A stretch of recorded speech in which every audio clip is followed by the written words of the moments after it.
أعوذ بالله من الشيطان الرجيم بسم الله الرحمن الرحيم الحمد لله رب العالمين وصلى الله وسلم وبارك على سيدنا محمد وعلى آله وصحبه أجمعين ربنا آتنا في الدنيا حسنة وفي الآخرة حسنة وقنا عذاب النار ربنا لا تزغ قلوبنا بعد إذ هديتنا وهب لنا من لدنك رحمة إنك أنت الوهاب اللهم صل على سيدنا محمد وعلى آل سيدنا محمد وسلم توبا مصر با جماعة ببلا جلنفو كرمون الله ملك له أن الله سبحانه وتعالى دليل على كان بصوابما يا ربي على كان بصوابما على كان كنا جاء على كان لبنيا على كان فرجون كنا دوغا يا ربي على كان قاقل أولي يا ربي على كان نغاية نتي يا ربي نية مقدمة العزية الخاتمة نوية الدرس اللبعي بإذن الله سبحانه وتعالى أكو خاتمة نية دفلاية ينبغي للإنسان أكاك أدم ديني الله يرى وكنا يفويلا إلا محصلا حسنة فاك كن يمان كباي لمعاده أسيغن يركبا أدم دين ikan ñanama ya ko ne kan ke cugo mina abino re ñafo folo folo iki ñesi kala harama femimbe ikuna jiya ki do arjana kono ki kisi jahannama ba o kuma ki ñesi oma o be keni jumenye o be keni bara ñumon ke limane ko fe ni Allah subhanahu wa ta'ala ka bara ñumon ke ka caya ka bara juge ka toy man lahara be soroni ode aw dirhaman walima akake wari ñinimbaye li ma'ashihi abalo yoro ye ni ojiye okuma lahara ko o te jiye ko fana bali mo be ala ñini mais ala ñini korote ka fo kiki bajira ayi ibe lahara ñini ibe jiye ñini ala kira ye ode irana ala kira ye ode irana okuma ibe halala ñini ki cesiri ka halala ñini parce que hakew bila i yɛrɛ ka hakɛ bira i musow ka hakɛ bika i denw ka hakɛ bika balima sunu o kuma wajibi do i ka sɛbɛ fana kɛ kuma ka halala ɲini k'olu ka hakɛ lasabati kuma adamaden i jija i kana ye dɔwɛrɛ la nin tɛ i bɛ lahara ko la walima i bɛ diɲɛ ko la fɛn min nafa bɛ se i ma o kuma o de la ala ka jɔnɲuman do ko i'mal li akhiratika ka'annaka tamutu gadan wa amal li dunyaka ka'annaka ta'ishu abadan ki ka baraka ka jiye ina fuite sa o koro chesiri jiye ko la ika hera ni kan na fulu ni ina fuite sa I chesiri lahara ko fana la ina fu kibe sa shini ni o kuma koro islame be jiye ni lahara islamaya nana ka jiye ni lahara de farnonka ya islamaya be jiye ni lahara de farnonka o kuma wa ibe o jiye yini min fana la de ibe war yini min na de adonga fo baraji bala de chama ba fle ka fo ala batu ye dron seli ni sunni jagaw o dron de ala batu la la la baro bara ni be ka ke har na fulu ni na commerçant be bara mina bolo la bara kele be bara mina ibe ka halala nyini ki ka dembe baluna ibe ala kasirala min be ala batula min de dor la ala batula be baraji min soro ifana be baraji ngona soro ka fara ka ala batuka ala kira sallallahu alaihi wasallam aka sahaba dun law siglembe kimin koro do temena ko golimba o ko konni ce kay jihadila sa ko nasro konni mi ala ka sirala sa o koro seme min flen na nasro konni mi ala ka sirala bolu fe ala ka siray jihadi droni ala kira ko la aka nan fo na ya soro ceni ala kira fencha ma fo na ya soro ceni abe kata fenyinde kaka demba balona ko abe ala ka sirala ma warni naw bolu la barakelaw senekelaw ibe baro barla min ka gele noro halala ni noro kana fenke min te be alama ikado ka fu be alaka sira de la ite ka fu soro ni barajide na hukma afle ko de foya o yatruku ma ani aka fento illa ya anihi femin da ka sirai femin nafatika jiela anafatika lahara donc kana ko bele jilenki ka koy ko do be no oluti ka sira la ko do be no ni yere sen wala ki dado la we ki ka tamper bide abena ga sabi ki ka iko goya mo ye ika tambe na perdi abena ga sabu yere ki sama katara junubuma kuma femin ti ka sirai kana idda do ko bela jilena kana ko bela jilen ki ka koy na wa yahtarisa aki chogodon min nafsihi ayra bakuna iyere inni inni i cogo do inni na parce que ina fo al nafsu amara inna nafsa la amaratu bisu nimbe mo aywa min kadi ni o ya ala kutade nimbe mo nyamara kibla ala kuta siralika o kuma iki cogo do inni na nindo ngoma ile ala kan kisi annima annin torama fefe kadi niye o ya ala kutade ala batu de kagele ninga kusube ere ko jetem ni era laban batara ko walma ala kuta ko ifta surite saliya ula saliya tena suno tena foy tena mini ala batu nana dron bara sorla batara ko femi rete ko sebe magi na fatala jina na fatala lahara ifta suru ibo kay farfonne o de kadi ni ibi se ka filmu fle batara filmu fle leer saba yi jole suno tena mega kolosi tabani wala mega siri woro takiba arkan placele o bara sorola kuma ni batara ko ne ala kutari kadi ni yere o ni ta chugoy ala batu mani ni donc imay orela ala kira ko arjana la melkel no ni confendi feminu mani ni yere ori keleno ka arjana kori o kuma ni mo kete arjana soro de ni mo kete arjana soro e ka laje ala batu chama de be worko ere tala worko tala ba ke worko tala fufu tala me itse ko ke me ala kuta worko bale be worko ko ke mo bayra ka fo ala kuta de kadi ni kuma ala kansi annina ya rabbi ala kansi annina wa yaqifu ani akajjo mukallaf islamé ikajjo indama fe nyorola ashkala no nyamina fe mana nyami bolo dina kula nimbe benwa ninte benwa ay ibe jofole ba nyini kana fu jomba ke folo ha ko fe na nyini ay ina fo aqdar tiga fo chugo bina wala yaf'ala fi'lan hatta ya'lam hukm Allah ikana fenke kasoro ima alaka kirido mai ba ni ibe ko nyini fion fe be no kiri di bala ke chugo di bala woyun sifa jalisa ani aka signyo aka kli ay isignyo akera isignyo dulawa isignyo bitigilawa isignyo forulawa isignyo kalanyolawa isignyo barakero lawa mawo manani be sigila akera sigi fanchi isignyo furnyo nya sirafewa ika kli na jume yaka ka hakeda me kana toro iki kono na je ay ika hera kanu ay ikana toro ikatora kana sema kana nyengo ya kana hashidia wa yulina lahu janibahu akakara falam magayai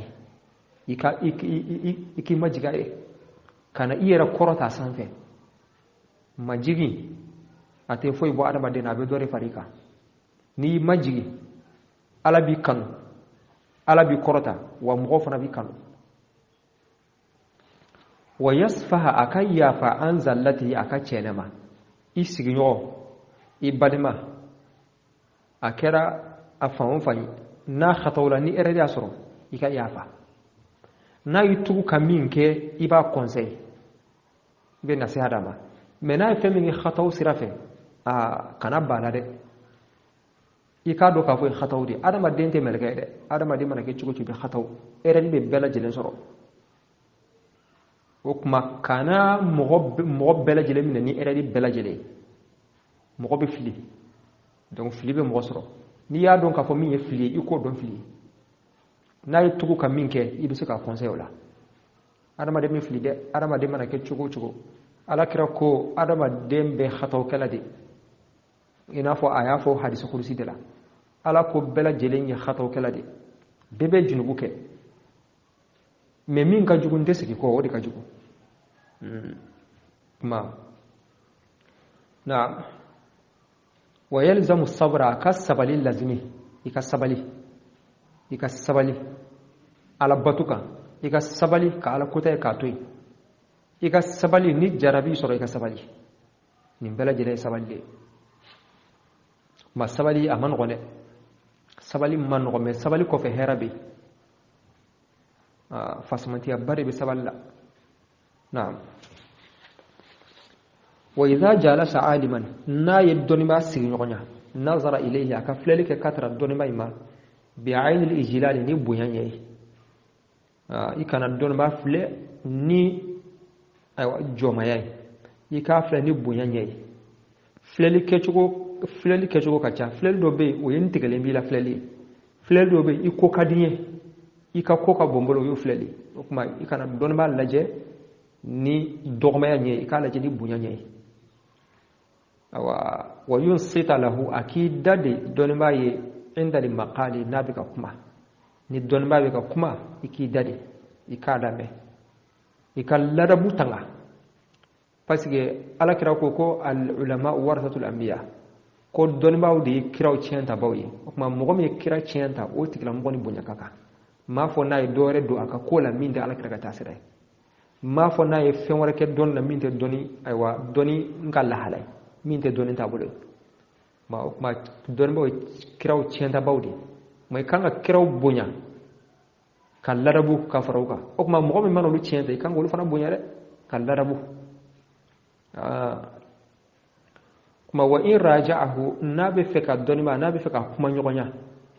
raja'ahu abe akuma nyogonya tafahuman famu nyinin kama ibe fika donima nyininga kodola ika nyininga famu nyinin kama donc kana kemena korobo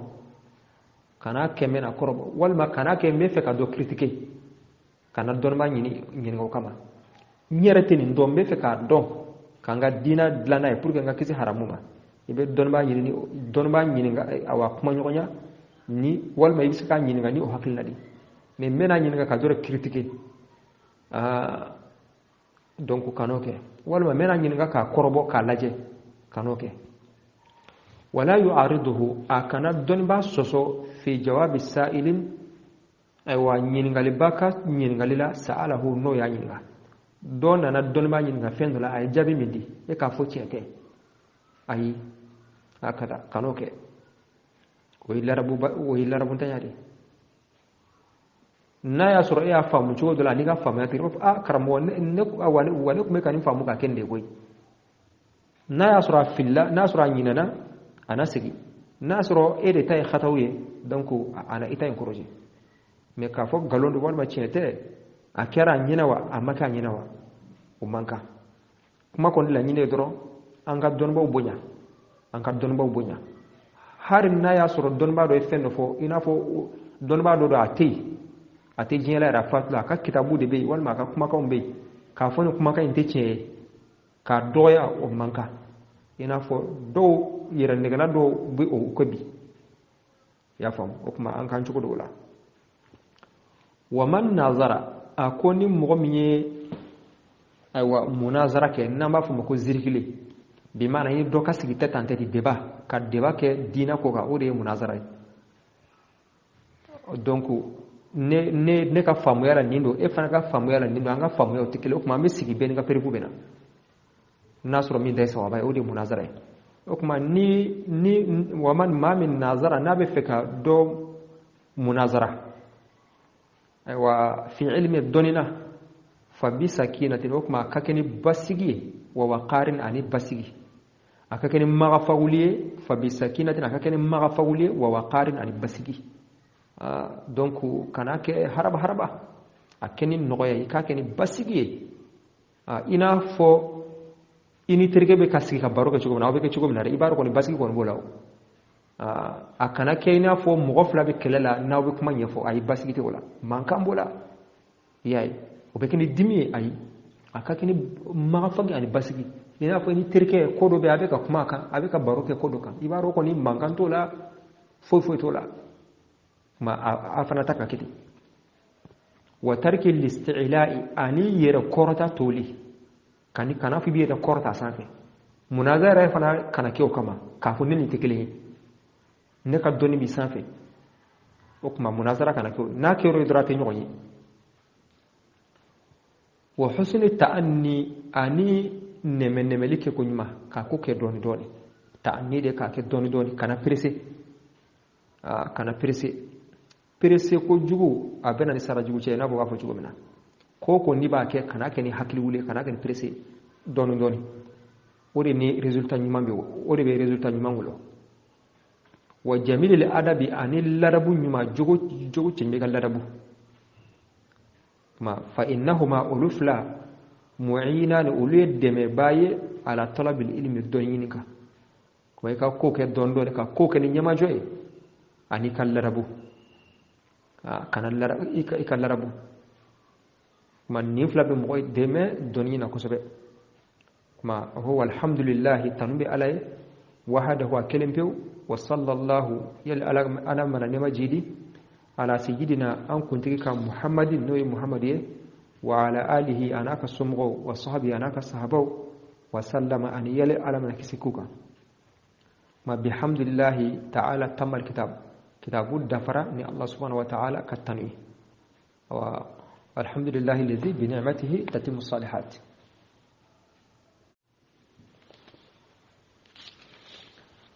خاتمة كانت تماروي ينبغي للإنسان أن قبع أدمر من ده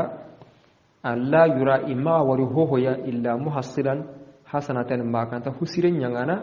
لمعاده إساغا نقول لك ينغانا قيامي أو درهما والمغوري أو هذا غوري مورانا لمعاشه إدنارا ويترك ما أنا هنتقون لا يعنيه كن أن تاخرنا هم بغيتاكي ويحترس أن يدو تنغا من نفسي إيمن ينكينا بس ينكينا سيرنا لا كليبورن كما ويقف عن سيجي عندما هن الدين أشكال كينا نعم الدين بني أما حلال وحرام تو أنا سيجنا يعمر وينصف أن تلمو جليسه إتعلمنا أنا أن تلمو إتعلمنا ويلين جانبه أن يتتم غمغن الله أدا كيوري أما ينقاره ويصفها أرى أن يهي أن زلته أدر إنسان أغنى خطو أن يهي أما غارقتي ويلزم الصبر أنا صبر اللازمي وإن جالس عالما أغنى توانا تغلمه نظر أن بيني إليه كتا توانا كيا بعين الإجلال تدر نندين يغنى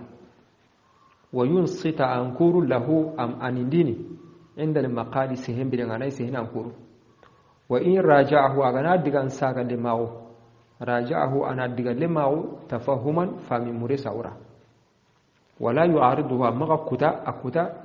في جواب سائل ترندانا جابري سأله كنغرا أتري ومن نظر سربغنا الزرك لماغنيا ندبانيا في علم تواغري فبسكينة نية ما فغيا ووقار أرسبتي وترك الاستعلاء أرو دوروتين تقي وحسن التعني أرو ملين يمغسره لهن منبه وجميل الأدب أرو لرب سره فإنهما قم باللي معينان كن الدماندانوي على طلب العلم تواغو مورين كما والحمد لله تغنو ألرا وحده واباني كل بي وصلى الله على سيدنا محمد وعلى آله وصحبه وسلم اللي على غنا نيمانيا ويمان كي محمد كما أري دونكونو أري إسحابنو أرو يلي على غنا كيسينيا بحمد الله تعالى تم الكتاب كتاب انتمي واتي التي غنيها تنوتني الحمد لله الذي بنعمته تتم الصالحات كن هو الله سبحانه وتعالى تيغنا الله بيغرا كتابه ناوتو أجو فارونا لا ورا ما لكرا الله بيغرا أيوا أتيما كوتان كو يدنكي كن الله سبحانه وتعالى نياغنا هيمنو كوني أري أرنا فموسرين راغي هيمنو كوني أري يا ربي أرنا سباتيندي أرنا سباتيدي أرنا دينا كيف فموسرين راغي يا ربي من بي الله سبحانه وتعالى دلي أن يمنو فو ناكرا الصوابي فمن الله سبحانه وتعالى ويعلك نيامي نخطو منو يرى على ويردونين دغيا علك ويافا يا ربي علك نمنن وي علك أن فلمبوالا علك كي أرجنا مسو يا ربي علك كي أمبيلا جلي أرجنا مسوي علك الدين فمجمع من دي نينا بلا جرما ما إن شاء الله كتاب بانيانو أما فو اللهم صل على سيدنا محمد الفاتح لما أغلق والخاتم لما سبق ناصر الحق بالحق والهادي إلى صراطك المستقيم وعلى آله حق قدره ومقداره العظيم سبحان ربك رب العزة ما يصفون وسلام على المرسلين والحمد لله رب العالمين والسلام عليكم ورحمة الله وبركاته.